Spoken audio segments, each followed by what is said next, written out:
What's up guys? Today I'm going to be showing you how to make an incredible red-eyed tree frog enclosure like the one I personally have. In this video we'll be going over a full tutorial on how I made this enclosure happen, including the enclosure size that I have, the background piece, the substrate I used, list of plants, and just everything else that really makes this enclosure as cool as it is. But before we do all of that, of course there is one more thing we gotta go through, and that of course is going to be to roll the intro.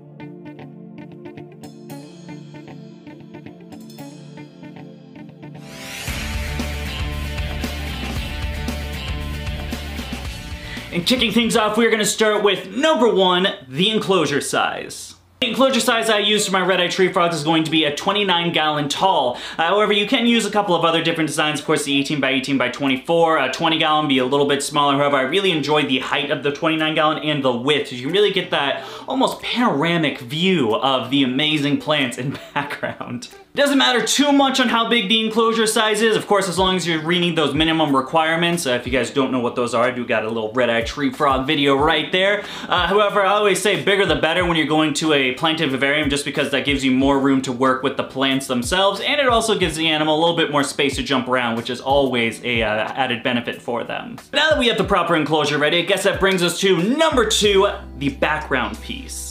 Now the background piece is going to be a little bit more difficult than just obtaining an enclosure. Unfortunately, I have yet to make a video on making a background. I don't know why, because I've actually made multiple backgrounds since then. I just kind of forget to film it, but pretty much the materials you're going to use for this is going to be the great stuff insulation foam. I always like the big gap because you kind of get more for your buck because you just sprays. It's just in a red can, not too hard. They're for a couple of bucks. After you let that dry for a couple of hours, you're going to want to carve it into nice little shapes. I also buy a little piece of what's it called? The insulation board, the purple stuff. I kind of carved that, build it out so you have like multiple layers. It kind of gives it a rocky feel. And then after, what I do is I seal it with dry lock to really get that nice stony look to it. There are a couple of other things you can do. I know a really common theme is the cocoa fiber and silicone, so spreading silicone all over the great stuff and then packing down some cocoa fiber on it. Usually you'll need like a full bag because you're going to want to pack a lot of cocoa fiber to get it to stick. Now the only downside I found to this is the cocoa fiber, one, it never sticks as much as you want it to. I always have like these weird little bald spots in my background, and I've noticed it just doesn't last very long. Over time it'll kind of fall off, and then you have like this yellowish silicone-y look to it, and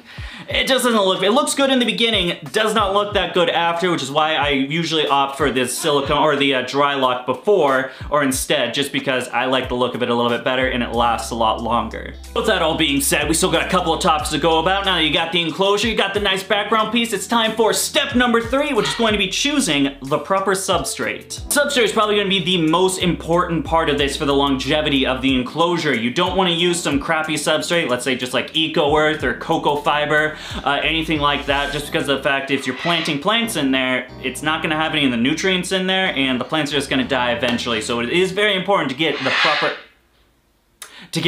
substrate. For me, I actually experimented a little with this enclosure and actually went with the Zoomed brand, the Repti Soil, I believe it's called. I'll post a little picture right here. It's pretty much has everything in the mix that I usually use for my bioactive enclosures. However, it's nice and compressed and it does look a little bit nicer. There's none of those wood chips. The soil itself looks nice and clean, so I wanted to see if it would really do stuff, and it makes the plants grow. It does it well, however, it's pretty expensive. Going at the price of around $20, $25, I'm not too sure. I'll put a little Amazon thing right here for how much it costs. It's kind of expensive for what you get, which is a bag that is about this big. With that money, you could use topsoil for $2.50. You get about a 50-pound bag of that. You can get a big block of peat moss for about $10, some cocoa or some orchard bark and charcoal, and you're looking around the same price, about 20 bucks for all that, except you get it in this massive quantity versus just this little bag. However, if you are just a keeper of red-eyed tree frogs and really nothing else, you don't really need all this extra stuff of this soil materials, I'll just stick with the Repti Soil. It gets the job done. I believe it looks a little bit nicer than the standard substrate mixes I usually do.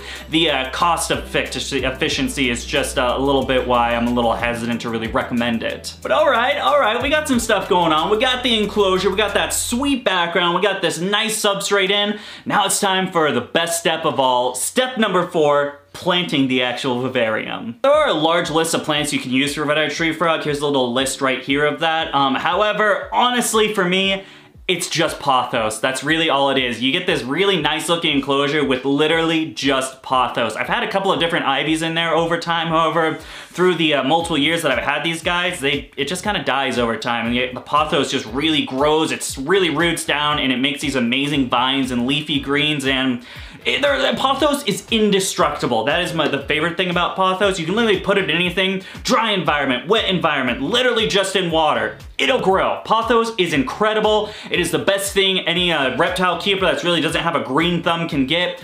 I absolutely love pothos. Now, a couple tricks for getting your plants to grow is always start small. You don't want to start with a super large plant in there because over time it is going to grow and it doesn't really have anything to grow into, because if you get like a full pot of pothos and it grows, now it's like overcome the actual enclosure. Personally for me, I started with like a 2.5 inch pot of pothos. It was this small thing, and then over a year's time it's grown into this magnificent, massive thing with, you know, roots and stems that are about like that big. It's pretty cool, but even then I've had to start trimming it. Stuff has started dying because it's been too much for the soil. So remember, you always want to start small because you want to let the plants have room to grow in. Second thing you're going to want that benefits you in two ways is going to be an LED light. You're going to want some sort of plant growth light. It doesn't necessarily have to be LED, however, honestly, the LEDs just look nicer in my opinion. It gets that really nice jungle-like feel to it. Mine's a little bit small, going at 18 inches for an enclosure that I believe is 24 inches, so a little bit small. However, I kind of like it because it doesn't fully bright the enclosure. You get kind of like this jungle theme of like the canopy going down, the sunlight, so it's kind of bright, but not bright at the same time. Not only is your enclosure going to be really cool looking because you used an LED light, but it also is a must for plants.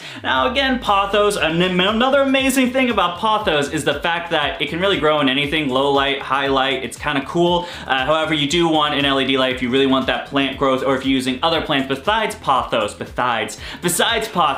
Personally for me, I'm just using a Zoom Ed aquarium LED at the pet store I had that's local to me. They had a sale on them, so I picked up like 6 of them. They were like 12 bucks or something, but yeah, any standard aquarium light, really anything with a 5600K as a color temperature is what you need for most plant lights. Again, if you're going for something different or something a little more sensitive, make sure you research what your actual color temperature requirements are for it, and then get the appropriate plant light, because if you have something that's, say, a low light plant and you're using an LED light, it's gonna burn it and it's not gonna thrive in the setup. Alrighty, we got a pretty nice enclosure going on. We got the correct enclosure size, we got that amazing background, awesome substrate, plants that'll really enjoy that substrate, cool LED light to tie the whole thing together, but we're missing one thing. It's a couple decorations. You know, the plants aren't gonna do all the work. Of course, you're gonna put some for your tree frog to climb on, and stuff that really completes that jungle-like feel. Personally, for me, I do have a couple of different things in there. I got a couple cork tubes and cork flats. I actually ended up sticking some cork flats inside the background before I did it, so I insulated around the cork. So they have little ledges that they can just chill on, some cork tubes that they can hide under and climb on, and then I'm not sure what the wood is. It's that weird one in the corner, but it looks cool, and then I can actually stack sticks on it, or the vines kind of grow through it. So there's a couple of cool reasons why I really like that one. I wish I knew what the name was. I am so sorry. But yeah, that's pretty much it. Stack it accordingly, make sure you have enough plants for those rooms to grow, give it about 6 to 8 months, and you're gonna have a really awesome red-eyed tree frog enclosure. I definitely love mine. My red-eyed tree frog enclosure is probably my favorite planted vivarium that I have here at DBCB Exotics. It's actually staged in my living room, so I just like looking at it every day. You know, waking up, chilling on the couch, watching some TV. Oh look, a really awesome enclosure. That is just what I love about planted vivariums. And then another added bonus is the fact that you're not gonna see your red-eyed tree frog very often. Mine hide like most of the time. Of course, them being nocturnal, I mean like strictly nocturnal. You don't see these guys at dusk. It's like 3 a.m. and they're finally waking up, it seems, at least for me personally. At least I have a nice enclosure to look at, and then the off chance that they're like wedged on the glass when they sleep, I see a green blob. Why does anyone have red-eyed tree frogs? I don't know, they just don't seem to be they don't make good frog pets, but hey, that's for another video. And alright guys, that's gonna wrap it up for today. I hope you guys enjoyed this red-eyed tree frog build. I'm really surprised about how many people are like interested in my red-eyed tree frogs. I think my red-eyed tree frog care guide is honestly my #1 video, or it's the video with the most views, which is odd to me because it's just a random video I made, but hey, I'll take it. Thank you guys so much for the views. I hope you also enjoy this video and it maybe also blows up. Maybe I'll just strictly make red-eyed tree frog content from now on. But hey, if you didn't get enough of this DBCB Exotics video, of course we got an awesome playlist right here. We got a couple of other cool videos, and right down here is where you can hit the subscribe button, which I would really appreciate if you made it this far into the video. That's gonna wrap for today. Thank you so much for watching. Goodbye.